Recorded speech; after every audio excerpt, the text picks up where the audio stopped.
Não há democracia sem liberdade. Não existe. Não há democracia com censura.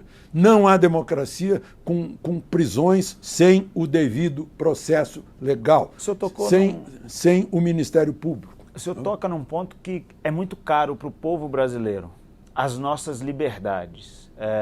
Hoje a gente tem não só empresas de telecomunicação e de comunicação sendo censuradas, mas nós temos também pessoas comuns e parlamentares sendo censurados em suas redes sociais. A nossa liberdade de falar vem sendo tolhida. A despeito do artigo 53 da Constituição. Que garante a eles a imunidade parlamentar. Claro. Nós tivemos um parlamentar preso, aliás, foi preso agora, de novo, Sim. pelo que falou. E não obstante eu discordo da forma que foi dito, ele pode falar. Não, eu discordo também do estilo dele, discordo do estilo de muitas pessoas que estão aí falando coisas grosseiras, vulgares, em desrespeito a quem está ouvindo. Né? Outro dia me perguntaram o que você acha do Olavo de Carvalho. Eu disse, o meu Olavo é o Bilac.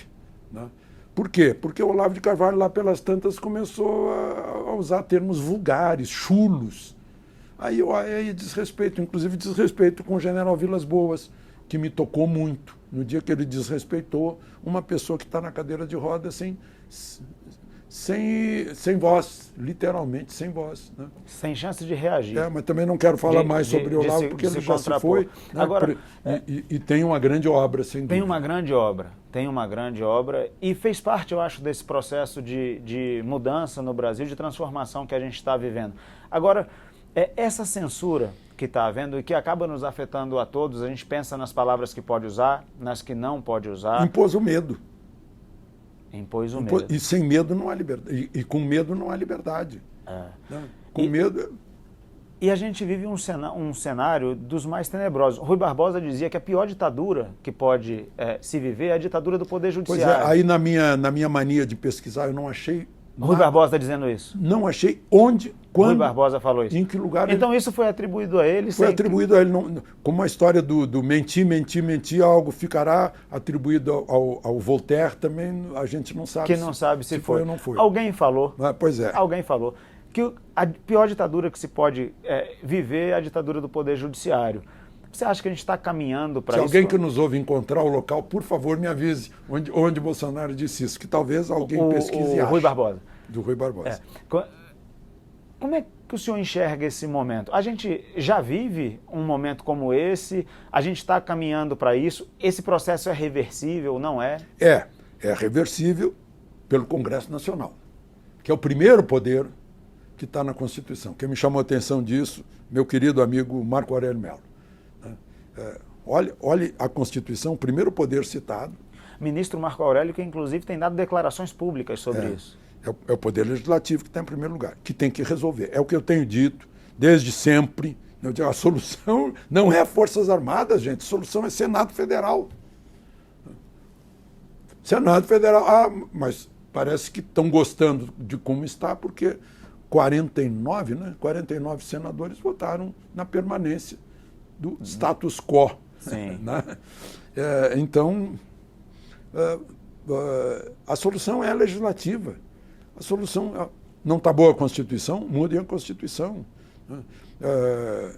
Não está bom o Supremo, cabe ao Senado. O Supremo não está abaixo do Conselho Nacional de Justiça, mas o Senado tem. O Senado que foi quem aprovou o Supremo, portanto o Senado é que desaprova também. É a prerrogativa do Senado. É prerrogativa do Senado. Agora, se o Senado se omite... É prerrogativa constitucional, né?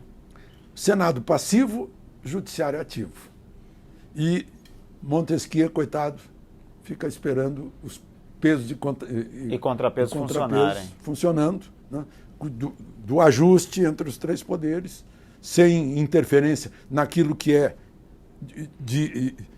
de solução interna dos poderes, não tem que se meter. Né? Como disse Fux no discurso de posse na presidência do Supremo, né? Essas questões internas do Congresso têm que ser resolvidas no plenário próprio, que é o plenário político, legislativo, Perfeito. e não no plenário jurídico. Uma coisa que me incomoda muito, Alexandre, é que muitas vezes é o próprio poder legislativo que provoca o judiciário para resolver as suas questões internas. E isso foi abrindo ensanchas, como diz um amigo meu. Dizer o poder legislativo é generalizar. São pequenos partidos que não têm voto. Perfeito. Pronto. Tem um partido que tem só um senador. E esse senador... E é esse senador que vai lá toda hora. Perfeito. Né? E por acaso esse senador faz parte da liderança do governo, fez parte da coordenação da campanha eleitoral, né? Então, e está recorrendo ao Supremo toda hora, como a dizer, o meu poder não funciona. Então eu recorro ao Supremo. Quando faça um projeto de lei, altere a Constituição, proponha. Isso é democracia. É democracia. Não é o ad hominem. Não é, vou pedir para uma pessoa que arbitrariamente decida por uma liminar, depois o plenário, por questão de corporativismo, né? Vai lá e... Não, mas a gente não vai negar, afinal, ele já proibiu a polícia de entrar no Morro Carioca, então vamos aprovar isso aqui. E aí tem um aspecto de estudo que eu acredito que seja muito relevante, que são os votos divergentes. Porque os votos divergentes, porque hoje o que é unanimidade, votado à unanimidade pela nossa Corte Suprema, as pessoas hoje têm medo de se contrapor ao que foi votado por unanimidade, porque não se sabe o que pode acontecer com quem discorda das decisões. E o voto divergente, eu vou dar um exemplo.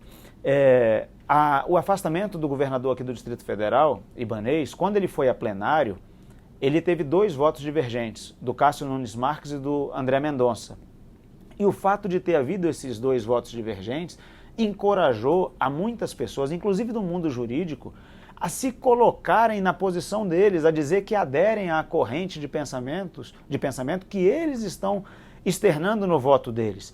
Então, é muito importante que os ministros da nossa Suprema Corte, que divergem do que está acontecendo, que eles se posicionem nos seus votos, porque eles entregarão, às vezes até, o caminho para que quem está aqui do nosso lado, da população, possa dizer, olha, eu estou falando isso, mas tem corrente doutrinária que diz isso, tem ministro do Supremo que diz isso. É muito importante para esse momento. E indo nessa decisão, a gente está vendo aí que foi totalmente... Foi exagero. Desnecessário. 3 meses, desnecessário, exagero, e agora estão comprovando, por via de investigação, que o governador não tem culpa disso, né? Aliás, a PM cuida dos logradouros públicos, mas não do interior dos palácios. Isso é muito importante. Essa repartição de competências é muito importante, porque colocaram, agora eu vou falar como deputado, Alexandre, colocaram no colo do Distrito Federal um problema que não foi só do Distrito Federal. É a busca de bode expiatório. E a busca pela verdade que se deve fazer, eu sou a favor de uma CPMI mista no Congresso Nacional. Sim. E sou a favor de que a CPI aqui, que acontece aqui nesta casa, na CLDF, busque a verdade também do que aconteceu. Está começando... Hoje. Está acontecendo agora a primeira sessão. Eu, infelizmente, não integro a CPI. Mas nós precisamos buscar as autoridades federais que deveriam ter agido para impedir e não agiram. Claro. E entender os porquês. Por que não agiram? E não é só isso, tem algo mais importante que isso. Diga. Causas remotas dessa catarse.